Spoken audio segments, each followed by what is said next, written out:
সূরা ইউসুফের তাফসীর 111 নম্বর আয়াতে কারিমার মাধ্যমে শেষ হলো। এরপরে আমরা যে সূরাটি শুরু করব সেটি হলো সূরা আর রাআদ। এই সূরাটির নাম হলো সূরা আর রাআদ। এটি কোরআনে কারিমের 13 নম্বর সূরা। আউযু বিল্লাহি মিনাশ শাইতানির রাজীম। বিসমিল্লাহির রহমানির রহিম। আলিফ লাম মিম রা তিলকা আয়াতুল কিতাব ওয়াল্লাযী উনসিলা ইলাইকা মির রাব্বিকাল হক ওয়ালাকিন্না আকসারান নাসি লা ইউমিনুন। আল্লাহুল্লাযী রাফা'আস সামাওয়াতি বিগাইরি আমাদিন তারাউনাহা সুম্মা ইসতাওয়া আলাল আরশ ওয়া সাখখারাশ শামসা ওয়াল কামার কুল্লুন ইয়াজরি লিআজালিন মুসাম্মা ইউদাব্বিরুল আমরা ইউফাসসিলুল আয়াতি লাআল্লাকুম বিলিকাই রাব্বিকুম ইউকিনুন। লাআল্লাকুম বিলিকাই রাব্বিকুম তুকিনুন। আমাদের সূরা আর রাদের প্রথম পর্ব, সূরা আর রাদের আজকে প্রথম পর্ব। যে শুরুতেই আল্লাহ রাব্বুল আলামিন যেই হুরুফে মুকাত্তাআত দিয়ে শুরু করেছেন। এই সূরাটিও সূরা আর রাদ, এটি মাক্কি সূরা। সূরা আর রাদও মাক্কি সূরা, অর্থাৎ যেই সময়ে এই সূরা হুদ, সূরা ইউনুস, সূরা ইউসুফ এই সূরাগুলো নাজিল হয়, সেই সময় এই সূরা আর রাদও নাজিল হয়। সূরা আর রাদ, রাদ মানে হলো মেঘের গর্জন। মেঘ যখন ধরে, বিশেষ করে চৈত্র মাস, বৈশাখ মাস যখন আসে, তখন মেঘ খুব জোরে জোরে গর্জন করে না? এই মেঘের গর্জনটাকে আমরা বলি যে বিদ্যুৎ চমক আসে, বিদ্যুৎ চমকের পরে একটা জোরে আওয়াজ হয় না? হ্যাঁ, বজ্রপাত। এই বজ্রপাতকে বলা হয় আর রাত, মেঘের এই গর্জনটা। আল্লাহ পাক এই সূরার 13 নম্বর আয়াতে আল্লাহ পাক বলছেন, ওয়ায়ুসাব্বিহুর রাদু বিহামদিহি ওয়াল মালাইকাতু মিন খিফাতিহি। আল্লাহ পাক বলেন এই মেঘের গর্জনও আল্লাহর হামদের সাথে আল্লাহর তাসবিহ আদায় করে। সুবহানাল্লাহ। আমরা বলি যে মেঘ ডাকে, আল্লাহ বলতেছেন মেঘ ডাকে না। ওই মেঘ জোরে আওয়াজ দিয়ে বলতেছে আল্লাহু আকবার, মেঘ বলতেছে সুবহানাল্লাহ, মেঘ বলতেছে আলহামদুলিল্লাহ। ওই যে আওয়াজ, এটা আলহামদুলিল্লাহর আওয়াজ, আল্লাহু আকবারের আওয়াজ, সুবহানাল্লাহর আওয়াজ। সুবহানাল্লাহ। আল্লাহ পাক এই জন্য এই সূরাটার নাম দিয়েছেন সূরা আর রাদ। অর্থাৎ আল্লাহ পাক বুঝাতে চাচ্ছেন, বান্দা এই যে মেঘের আওয়াজটা, ঢাকটা, গর্জনটা শোনো, এটাও আমি আল্লাহর জিকির, আমি আল্লাহর তাসবিহ। তাহলে আবার বুঝো সমস্ত মাখলুকাত কেমন করে আমি আল্লাহর তাসবিহ আদায় করে, আমি আল্লাহর জিকির করে। সুবহান।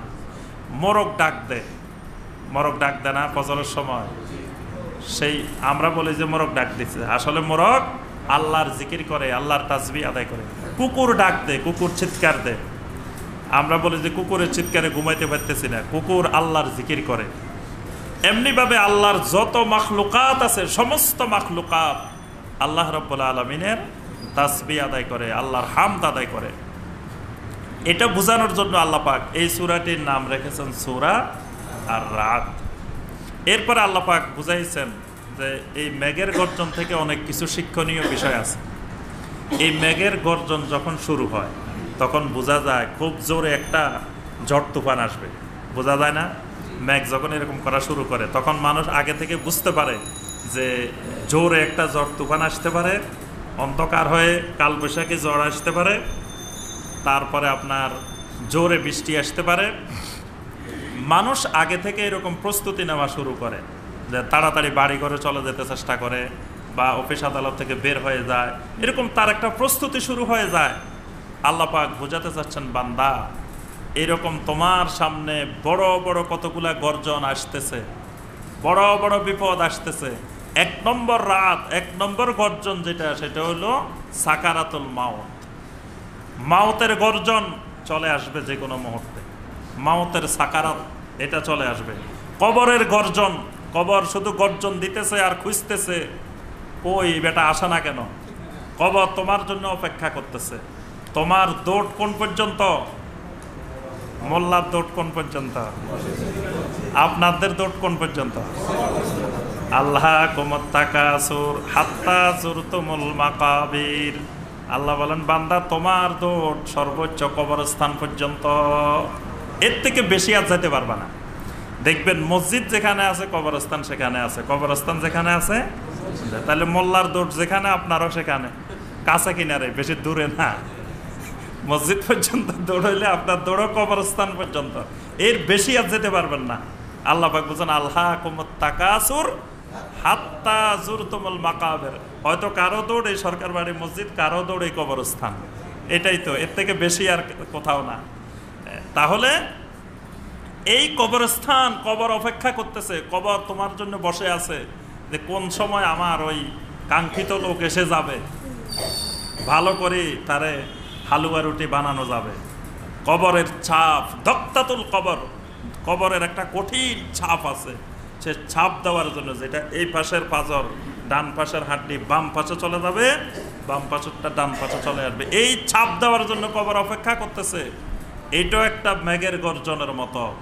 কবরের আযাব অপেক্ষা করতেছে, হাসরের ময়দানের আযাব অপেক্ষা করতেছে, সিরাতের আযাব অপেক্ষা করতেছে, জাহান্নামের আযাব অপেক্ষা করতেছে। এই জন্য আল্লাহ পাক এই সূরার নাম দিয়েছেন সূরা আর রাদ।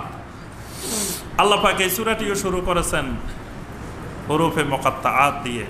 হুরুফে মুকাত্তাআতের ব্যাখ্যা তো আমরা আগে করছি, এটার অর্থ আল্লাহ পাক ছাড়া আর কেউ জানেন না। কিন্তু আমরা জুমায় ওই কথা বলছি যে আরবের লোকেরা আরবি ভাষাভাষী হওয়ার কারণে তারা কোনোদিন প্রশ্ন করে নাই যে আল্লাহ পাক এগুলা কেন নাজিল করছে, যে আয়াতের অর্থ কেউ জানে না, এরকম আয়াত আল্লাহ নাজিল করছে কেন, এই কথা কিন্তু কোনো কাফের প্রশ্ন করেন না, কারণ তারা আরবি ভাষা জানতো। আরবি ভাষার এটা পাণ্ডিত্য যে এমন কিছু কথা থাকবে যেগুলার অর্থ কেউ বুঝবে না। এগুলো বলার উদ্দেশ্য কি?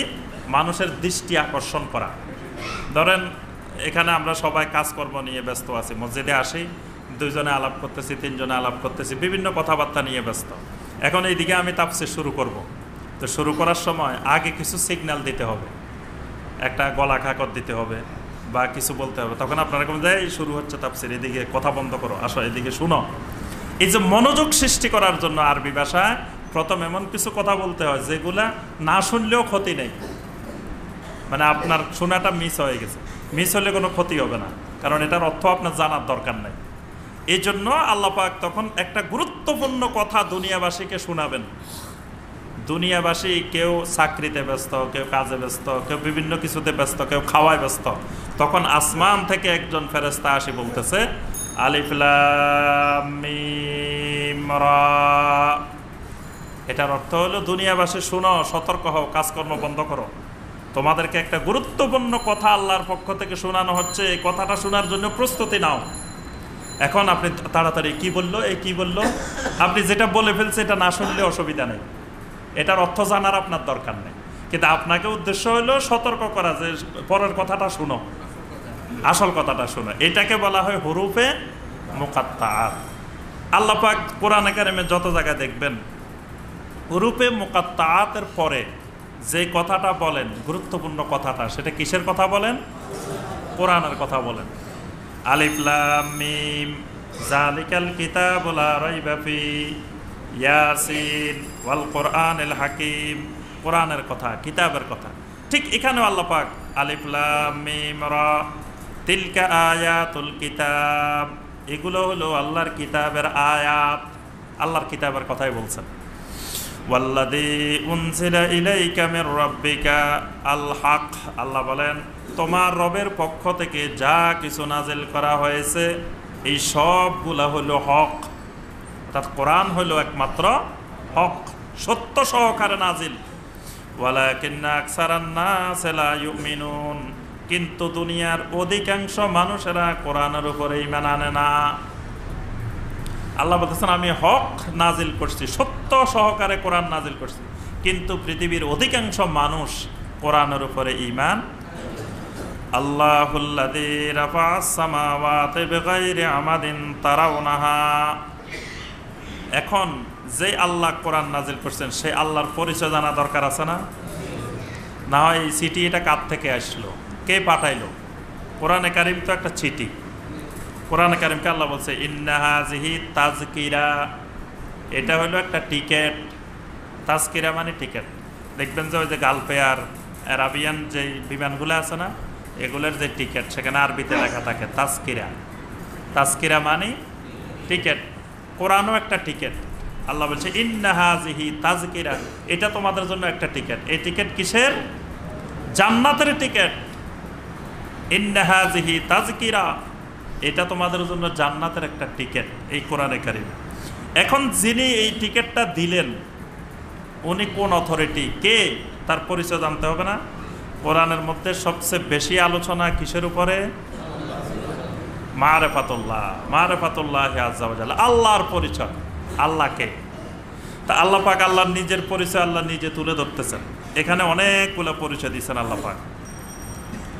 আল্লাহুল্লাযী রাফা'আস সামাওয়াতি বিগাইরি আমাদিন তারাউনাহা।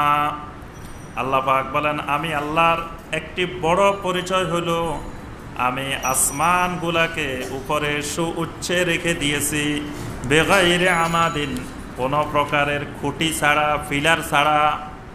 তারাউনাহা, তোমরা প্রতিনিয়ত ওই আকাশের দিকে তাকাইলে দেখতে পারো। এক নম্বর পরিচয় যে এই বিশাল আসমান, বিশাল আকাশ, এটাকে কোনো প্রকারের খুঁটি ছাড়া, কোনো ফিলার নাই। আকাশের পিলার কয়টা? কত ইঞ্চি রড দিয়ে পিলার বানানো? কিচ্ছু নাই, কিন্তু মাথার উপরে ঝুলে আছে। আল্লাহু আকবার।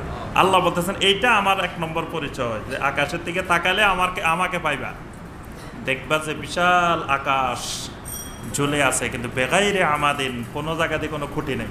যদি মনে করো হয়তো বাংলাদেশেরই পড়ে নাই খুঁটিটা, ইন্ডিয়াতেই পড়ছে, ইন্ডিয়া গেলে পাওয়া যাবে, পাকিস্তান গেলে, ইরান গেলে, আরব দেশে গেলে, আমেরিকা যান, অস্ট্রেলিয়া যান, কোনো জায়গাতেই খুঁটি নেই। খুঁটিবিহীন এই আকাশ আল্লাহ রাব্বুল আলামিন ঝুলাই রাখছেন। এটা আল্লাহর পরিচয়। আল্লাহ বলতেছে এটা আমার পরিচয়।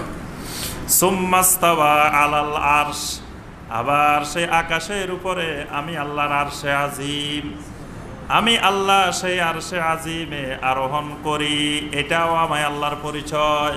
অর্থাৎ আমি আল্লাহ কই থাকি, আল্লাহকে কোথায় পাওয়া যাবে, আল্লাহর ঠিকানাও আল্লাহ বলে দিয়েছেন। সুম্মাস্তাওয়া আলাল আরশ, ওই আকাশগুলো, যে আকাশগুলোকে তোমরা দেখো, যে আকাশগুলোর খুঁটি নাই, কোনো জায়গা দিয়ে ফিলার নাই, ওই আকাশের উপরে আমি আল্লাহর আরশে আজিম, ওই আরশে আজিমের উপরে আমি আল্লাহ থাকি। সুবহানাল্লাহ। ওয়া সাখখারাশ শামসা ওয়াল কামার, আল্লাহর আরেকটা পরিচয় হলো আল্লাহ রাব্বুল আলামিন সূর্যকে, চন্দ্রকে পরিচালনা করেন। এই সূর্যই চন্দ্র কারো পরিচালনা বিহীন এমনি এমনি উঠে আর এমনি এমনি ডুবে। আল্লাহ বলতেছেন এই সূর্যকে যিনি পরিচালনা করেন, নিয়ন্ত্রণ করেন, তার নাম আল্লাহ। এই চন্দ্রকে যিনি পরিচালনা করেন, নিয়ন্ত্রণ করেন, তার নাম আল্লাহ। কুল্লুন ইয়াজরি লি আজালিম মুসাম্মা, আল্লাহ পাক বলেন এই চন্দ্র, সূর্য, নক্ষত্র যা কিছু আছে এই সবগুলাকে আমি আল্লাহ প্রবাহমান রেখেছি, লি আজালিম মুসাম্মা, একটা সময় বেঁধে দিয়েছি। এটা আবার কন্টিনিউ চলতে থাকবে না, এটাকে একটা নির্দিষ্ট সময়ের জন্য প্রবাহমান রেখেছি। আপনারা ওই যে ইয়াতে গেলে, নব থিয়েটার আছে না, নব থিয়েটারে গেলে দেখবেন যে আকাশের তারকাগুলো, নক্ষত্রগুলো কিভাবে ঘুরতেছে আর চলতেছে। তা আল্লাহ পাক বলতেছেন এই প্রবাহমান রেখেছি আমি এই জন্য, এগুলাকে লি আজালিম মুসাম্মা, একটা সুনির্দিষ্ট সময়ের জন্য। এই সময়ের পরে এগুলা আর এইভাবে সচল থাকবে না। ইউদাব্বিরুল আমরা, আল্লাহর আরেকটা পরিচয় হলো তিনি শুধু চন্দ্র সূর্যকে পরিচালনা করেন না, যত রকমের মাখলুকাত আছে সব কিছুকে তিনি পিছন থেকে পরিচালনা করেন। ইউফাসসিলুল আয়াত, তার আরেকটা পরিচয় হলো তিনি তার আয়াতগুলোকে বিস্তারিত করে বর্ণনা করে দেন। লাআল্লাকুম বিলিকাই রাব্বিকুম তুকিনুন, যাতে তোমরা তোমাদের রবের সাথে মোলাকাতের ব্যাপারে ঈমান আনতে পারো, ইয়াকিন আনতে পারো, বিশ্বাস করতে পারো। এই জন্য আল্লাহ পাক আল্লাহর আয়াতগুলোকে বিস্তারিতভাবে আল্লাহ পাক বর্ণনা করে দেন। ওয়া হুয়াল্লাযী মাদ্দাল আরদা, সেই আল্লাহর আরেকটা পরিচয় হলো মাদ্দাল আরদা, যিনি জমিনকে প্রসারিত করে দিয়েছেন, বিছাই দিয়েছেন। জমিনকে আল্লাহ পাক গুটাই না রেখে এটাকে সুন্দর করে বিছাই দিয়েছেন। ওয়া জাআলা ফিহা রাওয়াসিয়া ওয়া আনহারা, শুধু জমিন বিছান নাই, জমিনের মধ্যে আল্লাহ রাব্বুল আলামিন কোন জায়গা দিয়ে বিশাল বিশাল পর্বতরাজি, বিশাল বিশাল পাহাড়, আবার কোন জায়গা দিয়ে বিশাল বিশাল নদী, সাগর দিয়ে আল্লাহ পাক ভরাই দিয়েছেন। সুবহানাল্লাহ। দেখেন জমিন বিছাইছেন আল্লাহ পাক, জমিন বিছাইতে যায়, আবার জমিনের মধ্যে আল্লাহ পাক বিশাল বিশাল পর্বত, পাহাড়, আবার একই জমিনের মধ্যে আবার নদী, সাগর। আল্লাহ পাক বলেন দেখো জমিনটাকে আমি আল্লাহ কেমন করে সাজাইছি, এটা দেখলে আমি আল্লাহকে পাইবা, আল্লাহর পরিচয়, আল্লাহকে খুঁজে পাবা। ওয়া মিন কুল্লি সামারাতি জাআলা ফিহা যাওজাইন ইসনাইনি, কত রকমের ফল ফলাদি খাবার আমি বানাইছি। এই ফল ফলাদি যিনি বানাইছে তার নাম আল্লাহ। কত রকমের ফল, আল্লাহু আকবার। আল্লাহ বলতেছেন খালি ফল না, ওই ফলের দিকে একটু তাকাও। জাআলা ফিহা যাওজাইন ইসনাইনি, প্রত্যেকটা ফলকে আমি আল্লাহ জোড়া জোড়া করে বানাইছি। ফল আবার জোড়া জোড়া কেমনে হয়? ফল জোড়া জোড়া মানি এই ফলগুলা ধরার আগে যেই ফুল বের হয়, রেণু বের হয়, এগুলার মধ্যে পুরুষ রেণু থাকে, স্ত্রী রেণু থাকে। এই দুইটার মিলনে যাই সেখানে ফল তৈরি হয়। আল্লাহু আকবার। ধান যে তৈরি হয়, ধানেরও সেখানে পুরুষ আর স্ত্রী রেণু থাকে। দেখবেন যখন ধানগুলো ফুল বের হয়, ধানের যখন আস্তে আস্তে মানে ফুল শীষ বের হয়, তখন দেখবেন হালকা বাতাস, আস্তে আস্তে বাতাস। আল্লাহু আকবার। আল্লাহ পাক তখন জোরে বাতাস দিলে এগুলো সব ভুসি হয়ে যাবে। হালকা সামান্য বাতাস এইভাবে এইভাবে ডুলতে থাকে। এই ডুলার মধ্যে, এই নড়াচড়ার মধ্যেই পরাগায়ন, পুরুষ আর স্ত্রী রেণুগুলো একটার সাথে আর একটা লেগে সেখানে ধান তৈরি হচ্ছে, ফসল তৈরি হচ্ছে। আল্লাহু আকবার। আল্লাহ বলতেছেন এই সমস্ত ফল ফলাদির মধ্যে আমি জাআলা ফিহা যাওজাইন ইসনাইনি, দুইটা করে জোড়া জোড়া করে বানাইছি। সুবহানাল্লাহ। ইউগশিল লাইলান নাহার, আরেকটা জিনিস দেখো যে রাত্রিকে আমি আল্লাহ দিন দিয়ে ডেকে দিই। দেখেন এখন রাত্রি, কতক্ষণ পরে যখন দিন আসবে তখন রাত এটা কোথায় চলে যায়।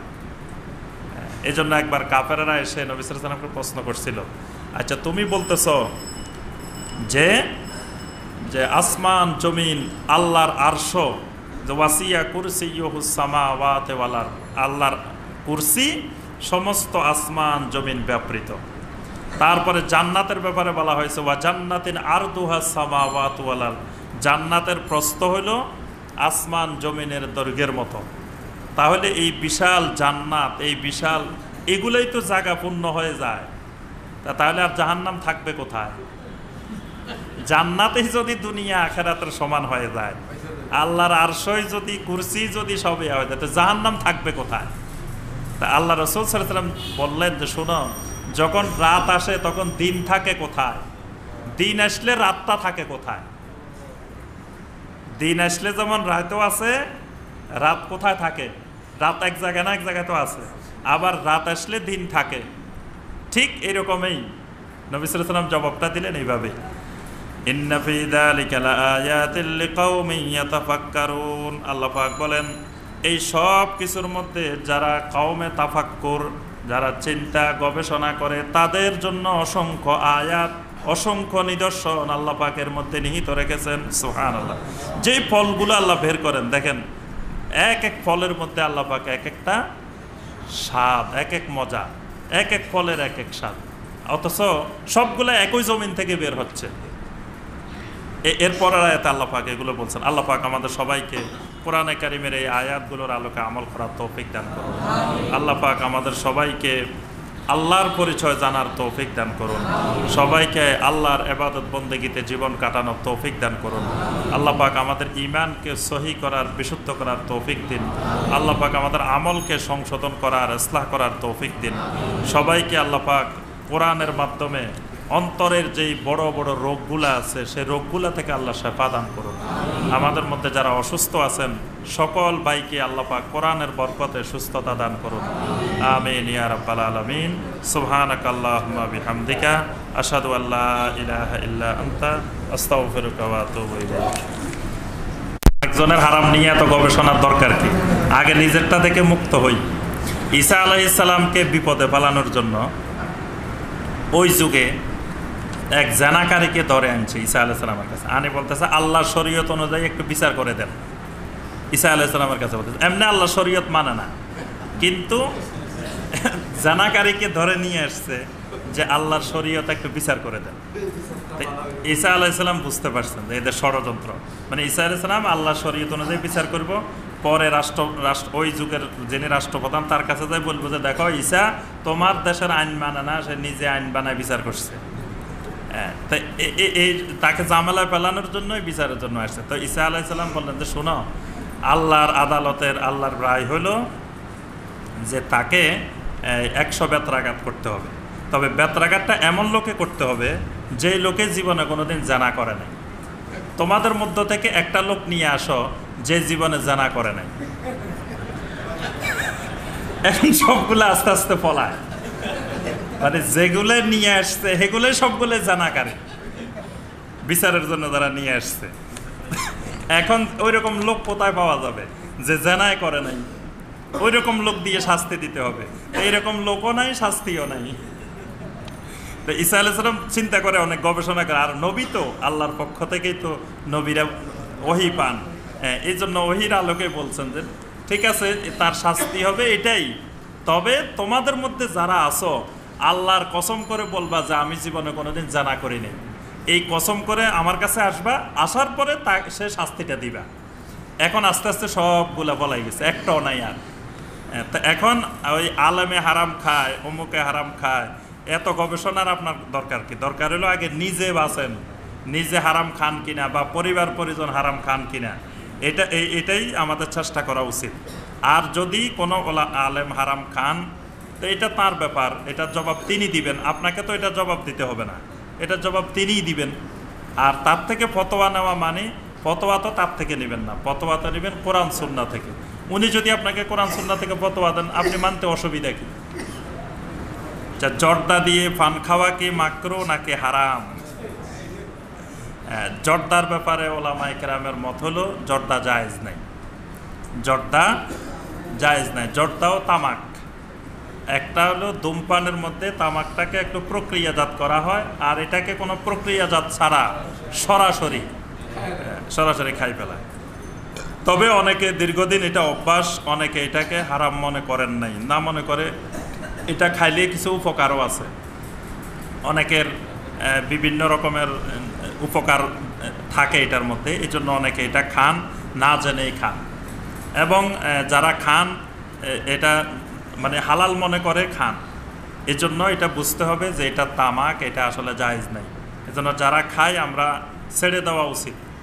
আর মাকরুহ আর হারামের মাসালা দরকার নাই, দরকার হলো এটা ছেড়ে দেওয়া।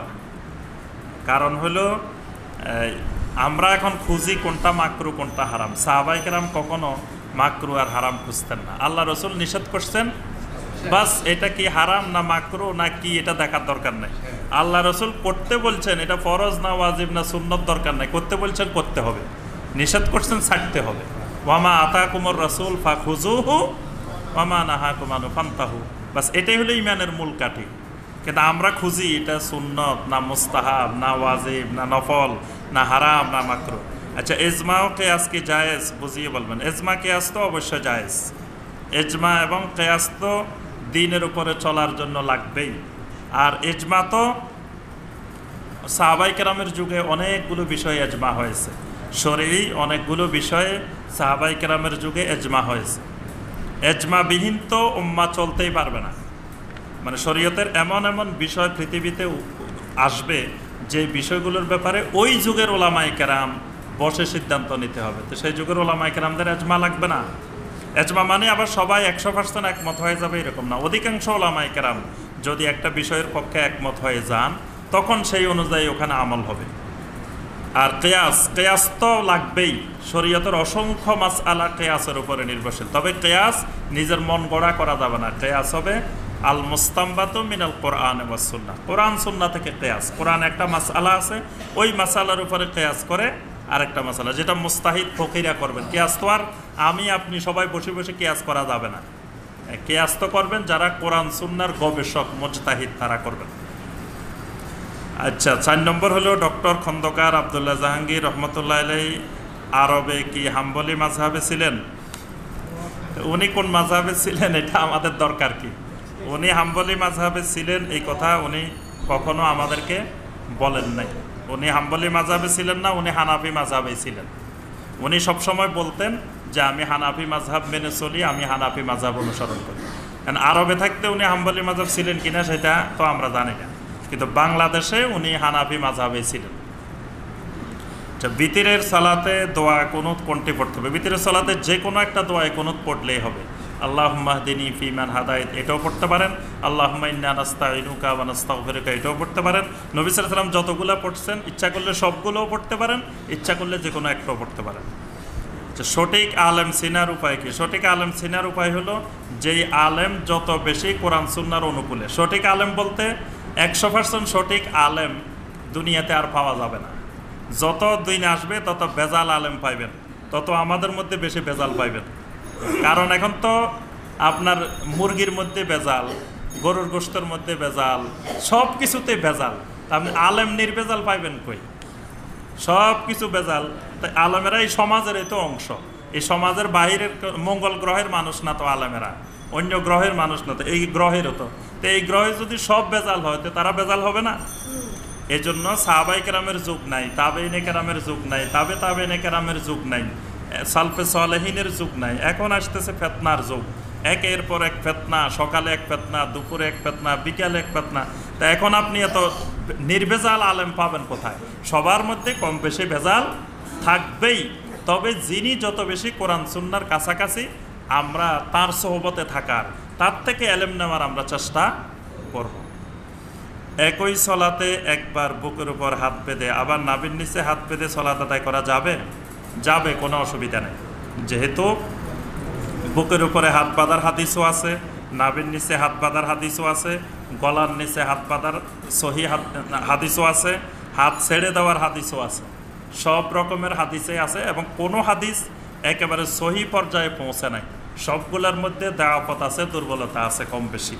এই জন্য হাত বাঁধা এটা গুরুত্বপূর্ণ বিষয় না, মানে হাত বাঁধাটা গুরুত্বপূর্ণ বিষয়, কিন্তু কোন জায়গায় বাঁধছেন এটা গুরুত্বপূর্ণ বিষয় না।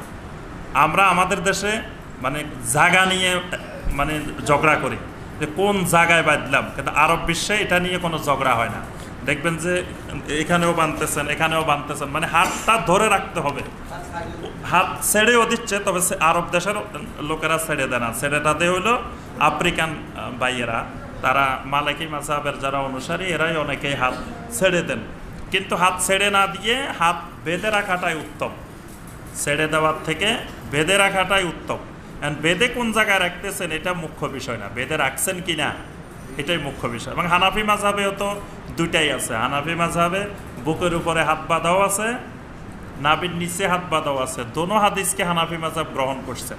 গ্রহণ করার পরে হানাফি মাযহাব বলছেন যে নারীদের জন্য বুকের উপরে হলে একটু সুবিধা হয়, পুরুষের জন্য নাভির নিচে হলে সুবিধা হয়। এটা হানাফি মাযহাবের ইজতিহাদ, গবেষণা। এই জন্য পুরুষকে হানাফি মাযহাব বলছে যে নাভির নিচে বাঁধো, তাহলে লুঙ্গি ধরে রাখতে, পায়জামা ধরে রাখতে সুবিধা, এটা আর খুলে নিচে পড়ার সম্ভাবনা নাই। হ্যাঁ, আর নারীদের বুকের উপরে বাঁধলে একটু খুজু তাওয়াদুটা বাড়ে, এই জন্য নারীদেরকে বলছে যে তোমরা এখানে করো। কিন্তু হানাফি মাযহাব দুই হাদিসকেই সহিহ হিসাবে গ্রহণ করছে। তাহলে আপনি বুকের উপরে হাত বাঁধলে অসুবিধা কোথায়? পুরুষও যদি বাঁধে, নবী সাল্লাল্লাহু আলাইহি ওয়াসাল্লাম তো পুরুষ আর নারীর জন্য আলাদা করেন নাই, আলাদাটা করছে হানাফি মাযহাবের একটা ইজতিহাদ, একটা গবেষণা, এটা মতামত। তো এখন পুরুষ যদি না বুকের উপরে বাঁধে বা নারী যদি নাভির নিচে বাঁধে, কোনো অসুবিধা নাই। যে সম্মিলিত মুনাজাত কখন কখন করা যাবে? সম্মিলিত মুনাজাত নবী সাল্লাল্লাহু আলাইহি ওয়াসাল্লাম সব সময় করেন নাই, মাঝে মাঝে দুই একটা জায়গায় নবী সাল্লাল্লাহু আলাইহি ওয়াসাল্লাম করছেন। যেমন আপনার ইস্তিসকার সলাতে, বৃষ্টির সলাত, বৃষ্টির যখন ইস্তিসকার সলাত আদায় করছেন, তারপরে আরও দুই একটা জায়গায় মাঝে মাঝে নবী সাল্লাল্লাহু আলাইহি ওয়াসাল্লাম করছেন, যেই জায়গাগুলোতে করছেন সেই জায়গাগুলোতে করা যাবে। যে রাসূল ইসলামের পোশাক কীরূপ ছিল, রাসূল ইসলামের পোশাক ওই যুগের যে পোশাক ছিল সেই পোশাক। অধিকাংশ সময় নবী সাল্লাল্লাহু আলাইহি ওয়াসাল্লাম আপনার ওই আমরা যে এহরামের কাপড় পরি, নিচে একটা কাপড় উপরে একটা চাদর, দুইটা চাদর, এটাই আরব দেশের তখন কমন পোশাক ছিল। নবী সাল্লাল্লাহু আলাইহি ওয়াসাল্লাম বেশিরভাগ সময় ওই পোশাকটাই পরিধান করতেন, নিচে একটা লুঙ্গির মতো চাদর, উপরে গায়ে একটা চাদর। তবে মাঝে মাঝে নবী সাল্লাল্লাহু আলাইহি ওয়াসাল্লাম কামিজও পরিধান করতেন, তবে ওই কামিজ আমাদের এই কামিজের মতো না। তৎকালীন যুগে আর এত সুন্দর করে এত ডিজাইন করে বানানোর পদ্ধতি ছিল না, ওইটা অন্য ধরনের অন্য ডিজাইনের ছিল। আচ্ছা, জেহাদে আত্মঘাতী হামলা কি জায়েজ? আত্মঘাতী হামলা জায়েজ নাই, আত্মঘাতী হামলা কোনো অবস্থায় জায়েজ নাই। আত্মঘাতী হামলা তো আপনার আত্মহত্যার মতোই। আর নবী সাল্লাল্লাহু আলাইহি ওয়াসাল্লামের যুগে কোনো সাহাবী এরকম আত্মঘাতী হামলা, এতগুলো জেহাদ হয়েছে, কোনো জেহাদে তো আত্মঘাতী হামলা হয়নি। আর আত্মঘাতী হামলার মাধ্যমে নিরপরাধ মানুষ হত্যা করা এটা তো একেবারেই হারাম। নিরপরাধ মানুষকে তো কোনো অবস্থায় আক্রমণ করা যাবে না, আর জেহাদের ময়দানেও এরকম করা যাবে না। আচ্ছা, আরেকটা প্রশ্ন, এটা দিয়ে আমরা শেষ করে দিচ্ছি। ছেলেদের চুল কিভাবে রাখলে সুন্নত হয়? আল্লাহ রসুল দাড়ি নিয়ে কি বলেছেন? আমরা অনেকজনকে দেখি অনেক রকমভাবে দাড়ি কাটে, এগুলোকে ঠিক আমাদের নবী আদম আলাইহিস সালাম এবং হাওয়া তারা দুনিয়াতে আসছে, একটি ফল খেয়েছিল, তাকে কোরআনে উল্লেখিত আছে। চুল কিভাবে রাখলে সুন্নত? চুল ভদ্রভাবে রাখাটাই সুন্নত, চুল ভদ্রভাবে রাখাটাই সুন্নত। আল্লাহ পাক বলছেন, ওয়া ইবাদুর রহমান আল্লাযীনা ইয়ামশুনা আলাল আরদে হাওনা, যে ইবাদুর রহমান হলো তারা যারা জমিনে ভদ্রভাবে চলাফেরা করে। জমিনে চলাফেরা করার সময় ভদ্র মানুষ যেভাবে চলে সেইভাবে চলে। চুলের মধ্যেও ভদ্র কাটিং আছে, আর ওই যে বিভিন্ন বখাটে কাটিং আছে। মুরব্বী বলছে যে একটা হলো ভদ্র কাটিং, আরেকটা হলো বখাটে কাটিং। এতে আপনি ভদ্র কাটিংয়ে রাখবেন, ওইটাই সুন্নত। আর দাড়ি নিয়ে কি বলছেন? দাড়ি ছেড়ে দিতে বলছেন, কিন্তু বর্তমানে অনেকে দাড়ি নিয়ে যেই ঠাট্টা বিদ্রুপ উপহাস, এটা ঈমান ভঙ্গের কারণ। কারণ দাড়ি শরীয়ত একটা বিষয়, শরীয়তের একটা ওয়াজিব বিষয়। একটা ছোট সুন্নতকে নিয়েও কেউ ঠাট্টা উপহাস করলে তার ঈমান চলে যাবে, ঈমান ভেঙে যায়। তো দাড়ি নিয়ে যদি কেউ ঠাট্টা বিদ্রুপ করে, ঈমান ভেঙে যাবে। তা আপনি দাড়িকে এখান দিয়ে একটু কাটলেন, এখান দিয়ে একটু রাখলেন, এখান দিয়ে ডিজাইন করলেন, এখান দিয়ে একদিন করলেন, এক সপ্তাহ এইরকম রাখলেন, আরেক সপ্তাহ আরেক রকম রাখলেন। এখন বিভিন্ন ডিজাইনের দাড়ি, এবং এটা মুশরিকদের অনুকরণে, মুশরিক খেলোয়াড়, মুশরিক আপনার বড় বড় তারকা, তাদের অনুকরণে অনুসরণে এগুলো করা হয়। এগুলো হারাম এবং এগুলো ঈমান ভঙ্গের কারণ। কারণ দাড়িকে নিয়ে খেলতামাশা করার জিনিস না, এটা আল্লাহর দিন। এই চুল এগুলো দেখতেছেন যে এগুলো কিন্তু অনেক দামি, অনেক মূল্যবান, এগুলো খেলতামাশার জিনিস না। এজন্য এগুলো নিয়ে খেলতামাশা করলে ঈমানে চলে যাবে।